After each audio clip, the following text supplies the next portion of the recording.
ইরানকে নিঃশর্ত আত্মসমর্পণের ডাক দিয়েছেন ট্রাম্প।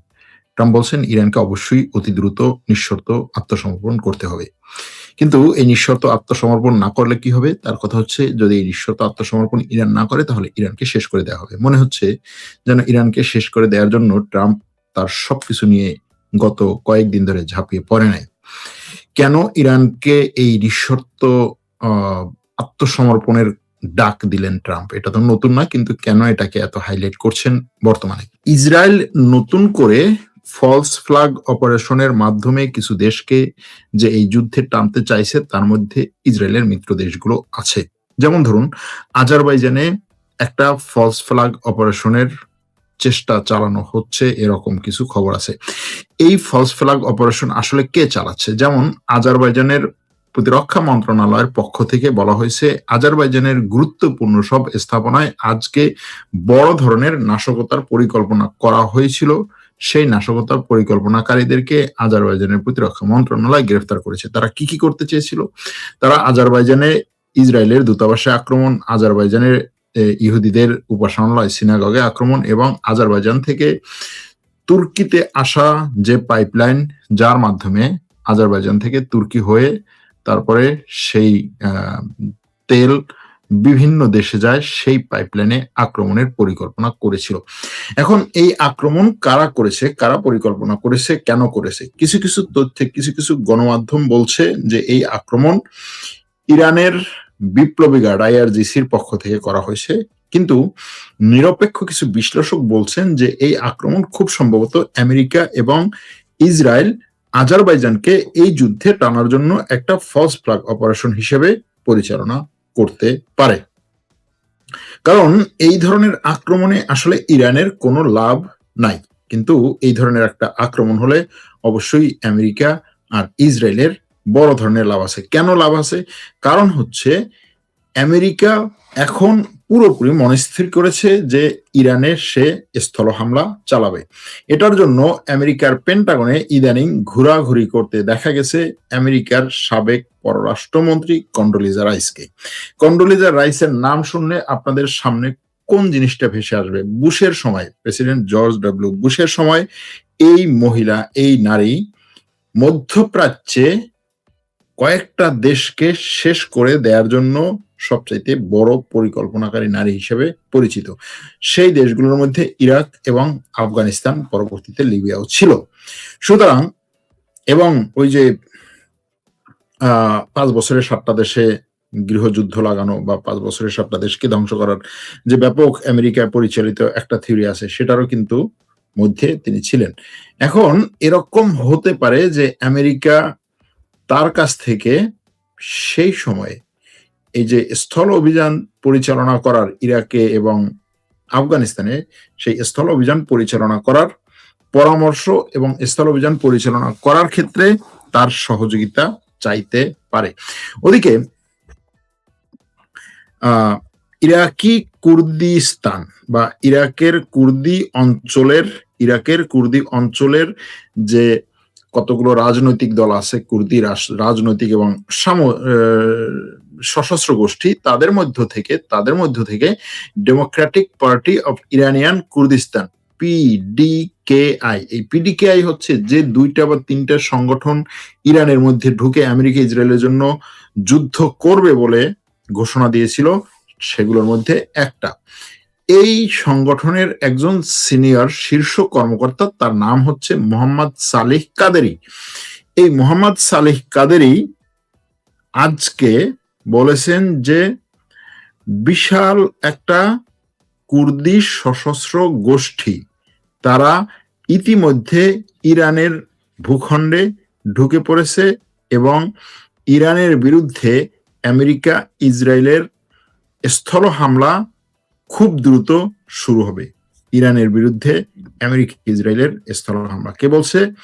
ইসরায়েলের এবং আমেরিকার দোসর এই অঞ্চলে এই কুর্দি সশস্ত্র সংগঠনটির শীর্ষ কর্মকর্তা কাদেরি এই ঘটনাটাকে ঐতিহাসিক মুহূর্ত বলে দাবি করেছেন। তিনি বলেন যে এটা কুর্দি জনগণের জন্য ঐতিহাসিক মুহূর্ত। কোনটা? এই যে আয়াতুল্লাহ খামেনির মৃত্যু এবং এবং ইরানে যদি সরকার চেঞ্জ হয় বা রেজিম চেঞ্জ হয়। কারণ তাদের কথা হচ্ছে আমেরিকা আর ইসরায়েলের সহযোগিতায় তারা ইরানের সরকার চেঞ্জ করার জন্য লড়াই করে যাবে শেষ বিন্দু পর্যন্ত। এবং তারা আরেকটা কথা বলছে যে অন্যান্য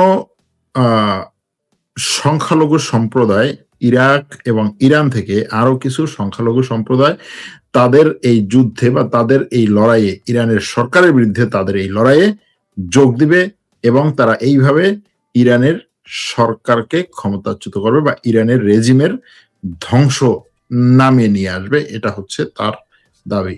মনে হয় যেন আমেরিকা ইসরায়েল তাদের সর্বশক্তি দিয়ে ইরানের রেজিমের ধ্বংস করার জন্য চেষ্টা করে নাই, তার উপরেই পুরোপুরি নির্ভরশীল হয়ে আছে, এরকম বক্তব্য তিনি দিয়েছেন একজন আঞ্চলিক সাংবাদিকের কাছে। এখন তাকে যখন প্রশ্ন করা হয়েছিল যে ইসরায়েলের সাথে তাদের সম্পর্কটা কি হবে, তিনি বলেছেন যে ইসরায়েলের সাথে আমরা শক্তিশালী একটা বন্ধুত্বপূর্ণ সম্পর্ক গড়তে চাই এবং সেই সম্পর্ক গড়ার জন্য ইসরায়েলকে আমাদের যত খেদমত করা দরকার আমরা সেটা করার জন্য প্রস্তুত আছি। এখন এই যে একদিকে আমেরিকার এই কথাবার্তা, আমেরিকার কন্ডোলিজা রাইসের হচ্ছে এই হোয়াইট হাউসে যাওয়া, অন্যদিকে আমেরিকার প্রেসিডেন্ট ডোনাল্ড ট্রাম্পের ইরানের সরকারকে আত্মসমর্পণ করতে বলা, আরেকদিকে হচ্ছে এই ইরাক থেকে কুর্দি সশস্ত্র গোষ্ঠীটির এই ধরনের বক্তব্য, অন্যদিকে হচ্ছে আজারবাইজানকে এই যুদ্ধে টানা। আজারবাইজানকে এই যুদ্ধে টানার পেছনে মূল কারণ হচ্ছে একটাই, যে আমেরিকা যদি ভূখণ্ডে স্থল হামলা শুরু করে বা আমেরিকার পক্ষ থেকে যদি কোনো স্থল শক্তি, স্থল বাহিনী বা সশস্ত্র গোষ্ঠী যদি ইরানের মধ্যে ঢুকে যায়, তাহলে সেই ক্ষেত্রে আজারবাইজানও যদি ইরান বিরোধী পদক্ষেপে যায়, তাহলে উত্তর পূর্ব কোণ থেকে ইরানের উপরেও একটা বড় ধরনের চাপ সৃষ্টি করতে পারবে। এজন্য হয়তোবা আমেরিকা ইসরায়েল আজারবাইজানে এই ধরনের ফলস ফ্ল্যাগ অপারেশন পরিচালনা করতে পারেন। ওদিকে মার্কিন প্রেসিডেন্ট একটু আগে জানিয়েছেন যে তিনি মার্কিন যুক্তরাষ্ট্রের সামরিক প্রতিরক্ষা শিল্পের যে বড় বড় কোম্পানি আছে তাদের সিওদের সাথে বৈঠক করেছেন। তিনি ওই কোম্পানিগুলোকে আমেরিকার প্রয়োজনীয় সব অস্ত্র জরুরি উৎপাদনের তাগিদ দিয়েছেন। তার কথা হচ্ছে যে আগামী 3 মাসের মধ্যে যেন আমরা আমাদের যে প্রোডাকশন আছে সেটাকে 4 গুণ বাড়াতে পারি। আমেরিকার সেই ধরনের প্রোডাকশন লাইন আছে কিনা এটা নিয়ে যথেষ্ট সন্দেহ আছে, কিন্তু ট্রাম্পের কথা হচ্ছে এগুলো সব রেডি, জাস্ট হচ্ছে এই বড় কোম্পানিগুলো ইচ্ছা করলেই অস্ত্রের উৎপাদন 4 গুণ বাড়াতে পারে।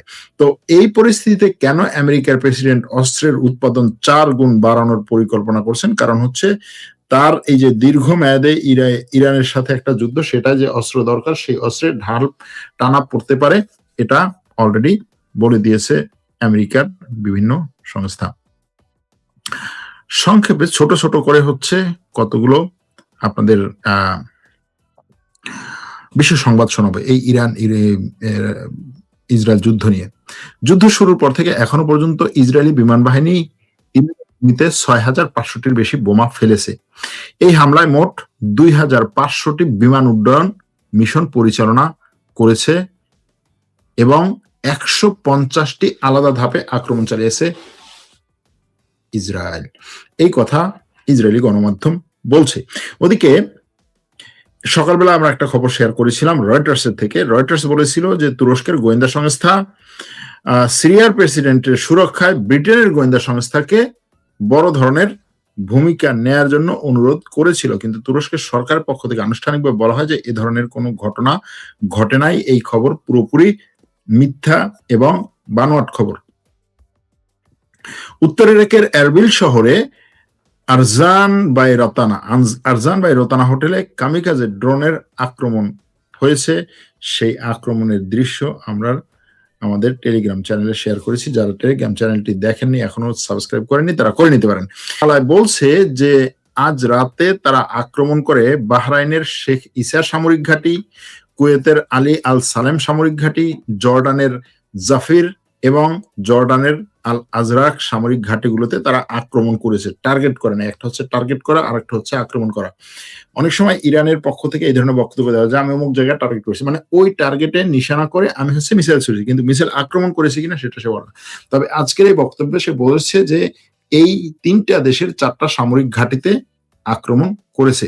ওদিকে ইরানের প্রেসিডেন্টের সাথে ফোন আলাপ করেছেন রাশিয়ার প্রেসিডেন্ট ভ্লাদিমির পুতিন। সেই ফোন আলাপে রাশিয়ার প্রেসিডেন্ট ভ্লাদিমির পুতিন মধ্যপ্রাচ্যে একটা যুদ্ধ থামানোর জন্য যত দ্রুত যা করা দরকার সেটা করবে বা করার চেষ্টা করবে, এরকমটি বলেছেন। রাশিয়ার প্রেসিডেন্ট আরো বলেছেন যে ইরানের ভূখণ্ডের রক্ষার অধিকার তার আছে এবং এই যুদ্ধ মধ্যপ্রাচ্যের জন্য কোনো কিছু বয়ে আনবে না। ইরানের সশস্ত্র বাহিনী বলেছে যে ইরাকের কুর্দিস্তান অঞ্চলের নেতারা যদি আমেরিকা এবং ইসরায়েলের সঙ্গে সহযোগিতা করে, অর্থাৎ সেখান থেকে যদি এরকম একটা স্থল আক্রমণ আমাদের দিকে নিয়ে আসে এবং সেই আক্রমণে যদি ইরাকের এই কুর্দিস্তান অঞ্চল থেকে সশস্ত্র গোষ্ঠী ঢোকে, তাহলে ইরাকের কুর্দিস্তানকে আমরা তামা করে দেবো। এটা হচ্ছে ইরানের সশস্ত্র বাহিনীর কথা। ওদিকে ওয়াল স্ট্রিট জার্নাল একটা খবর করেছে এবং সেই খবরের হেডলাইন হচ্ছে যে তুরস্ককে জরুরি ভিত্তিতে থামানো দরকার। খবরের হেডলাইন, খবর না, এটা হচ্ছে কলাম ওপিনিয়ন বা মন্তব্য। সেই কলামে তারা বলেছে যে ইরাক যুদ্ধে সাদ্দাম হোসেনের ক্ষমতাচ্যুতির পর সেখানে এই অঞ্চলে একটা পাওয়ার ভ্যাকুয়াম তৈরি হয়েছিল। সেই পাওয়ার ভ্যাকুয়ামকে ব্যবহার করে ইরাকের মধ্যে ব্যাপক পরিমাণে প্রভাব বিস্তার করতে সক্ষম হয়েছে, আমেরিকার কথা। এখন এই ওয়াল স্ট্রিট জার্নাল তার এই অপিনিয়ন পিসে বলেছে যে ইরাকের সেই অভিজ্ঞতার আলোকে এখন যুক্তরাষ্ট্র এবং ইসরায়েলের উচিত এমনভাবে পরিকল্পনা করা যাতে আজকে যদি ইরানের রেজিম পড়ে যায় বা ইরানে যারা ক্ষমতায় আছে তারা ক্ষমতাচ্যুত হয় এবং এভাবে যদি ইরানে একটা পাওয়ার ভ্যাকুয়াম তৈরি হয়, সেইখানে যেন কোনোভাবে তুরস্ক বা অন্য কোনো দেশ না ঢুকতে পারে। সেটা মানে আমেরিকা খাবে, আর কাউকে হচ্ছে সেখানে ঢুকাতে দিবে না, কেউ যেন সেখানে হচ্ছে কোনো ধরনের প্রভাব না ফেলতে পারে। ইরানের প্রতিরক্ষা মন্ত্রণালয় বলেছে যে মার্কিন কর্তৃপক্ষের ক্ষতিগ্রস্ত এবং আহতদের সংখ্যা, অর্থাৎ আহত নিহতদের সংখ্যা মার্কিন যুক্তরাষ্ট্রের যে সমস্ত সৈন্যদের মধ্যে ঘটেছে সেটার সংখ্যা অনেক বেশি।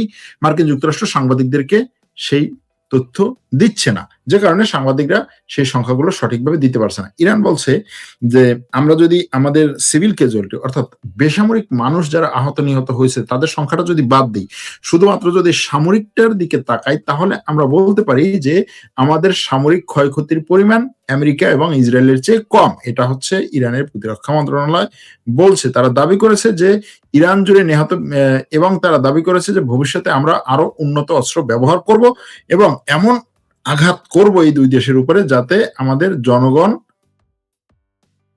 সুখ পায়।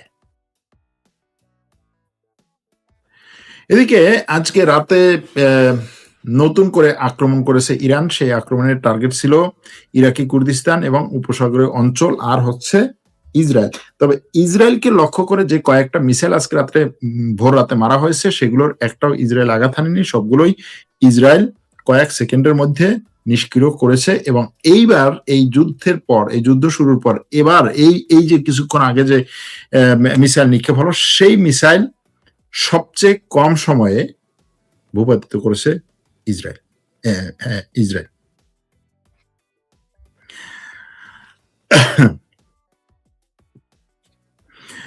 এখন এই যে মধ্যপ্রাচ্যের চলমান পরিস্থিতি, এই পরিস্থিতি নিয়ে বিভিন্ন দেশ নতুন নতুন করে ভাবছে, আলোচনা করছে।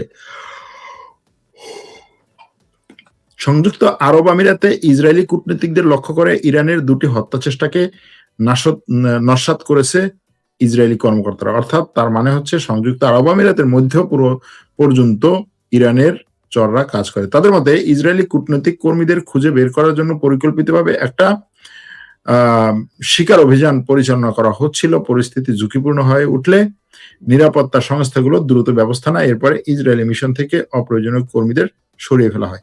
মার্কিন প্রেসিডেন্ট ডোনাল্ড ট্রাম্প বলছেন যে আমি এত লোককে হচ্ছে ওই মধ্যপ্রাচ্য অঞ্চল থেকে সরিয়ে নিয়ে আসছি, এটা আমার আগে কোনো মার্কিন রাষ্ট্রপতি এর আগে করতে পারেনি। ইরাকে অবস্থিত মার্কিন দূতাবাস বলেছে যে ইরানের সমর্থিত মিলিশিয়া দলগুলো ইরাকি কুর্দিস্তান অঞ্চলের এমন হোটেলগুলোতে আক্রমণ করতে পারে যেখানে বিদেশিদের আনাগোনা বেশি। এই বক্তব্যের পর, অর্থাৎ ইরাকে অবস্থিত মার্কিন দূতাবাসের এই হুমকির মাত্র 1 থেকে 1.5 ঘন্টা পরেই আমরা খবর পেলাম যে এই ইরাকি কুর্দিস্তানের এরবিল অঞ্চলে একটা ভালো মানের হোটেলে আক্রমণ করা হয়েছে। আমেরিকার বিভিন্ন গণমাধ্যম, অ্যাসোসিয়েটেড প্রেস, তারপরে হচ্ছে আপনার ওয়াল স্ট্রিট জার্নাল, তারপরে হচ্ছে নিউ ইয়র্ক টাইমস, এরা আজকে সকাল থেকে মূলত এই ধরনের খবরগুলো করছে যে আমেরিকার নাম না জানা বিভিন্ন ঊর্ধ্বতন কর্মকর্তাদের বরাত দিয়ে তারা বলছে রাশিয়া ইরানকে এমন গোয়েন্দা তথ্য সরবরাহ করছে যা তেহরানকে যুক্তরাষ্ট্রের সামরিক লক্ষ্যবস্তুতে হামলা চালাতে সাহায্য করতে পারে। বুঝতে পারছি কিনা? এই খবরগুলোতে বলছে যে রাশিয়া ইরানকে অনেক গোয়েন্দা তথ্য দিচ্ছে, ইরান সেই গোয়েন্দা তথ্যের উপর ভিত্তি করে আমেরিকার এই সমস্ত যে ঘাঁটি আছে এই সমস্ত অঞ্চলে সেই ঘাঁটিতে আক্রমণ করেছে। সাম্প্রতিক কিছু ইসরায়েলি নিরাপত্তা সূত্র বলছে যে ইরানের বিরুদ্ধে এই যে ইসরায়েল আমেরিকার চলমান যুদ্ধ, এই যুদ্ধে আজারবাইজানের জড়িয়ে পড়ার খুব সম্ভাবনা আছে। ওদিকে মার্কিন বিমানবাহী রণতরী, আরেকটা মার্কিন বিমানবাহী রণতরী, একটা হচ্ছে অলরেডি ওমান উপকূলে আছে মার্কিন বিমানবাহী রণতরী আব্রাহাম লিঙ্কন, আরেকটা বিমানবাহী রণতরী ইউএসএস ফোর্ড, এটা ছিল ভূমধ্য সাগরে, অর্থাৎ ভূমধ্য সাগরের পূর্ব দিকে ইসরায়েলের জলসীমার কাছাকাছি অঞ্চলে ছিল। এখন এই বিমানবাহী রণতরীটিকে ভূমধ্য সাগর থেকে সরিয়ে সুয়েজ খাল পাড়ি দিয়ে লোহিত সাগরে মোতায়েন করা হয়েছে এবং সেখান থেকে এটি বিভিন্ন ধরনের কার্যক্রম পরিচালনা করছে। জার্মানের পরিস্থিতি কি? জার্মান চ্যান্সেলর বলছে যে আমরা জোর দিয়ে বলেছি যে ইরান রাষ্ট্রটিকে যদি কার্যকর অবস্থায় রাখা হবে, ইরান রাষ্ট্র যদি কার্যকর অবস্থায় না থাকে এবং সেটার এই কার্যকর অবস্থাটাকে নস্যাৎ করার জন্য, অর্থাৎ ইরানকে অস্থিতিশীল করার জন্য যদি কোনো কার্যক্রম চালানো হয় আমরা সেটার বিরুদ্ধে। কে বলছে? জার্মানির চ্যান্সেলর। এবং তিনি আরো বলছেন আমরা ইরানকে কোনোভাবেই সিরিয়ার মতো পরিস্থিতিতে পড়তে দিতে চাই না। কারণ কি? কারণ তার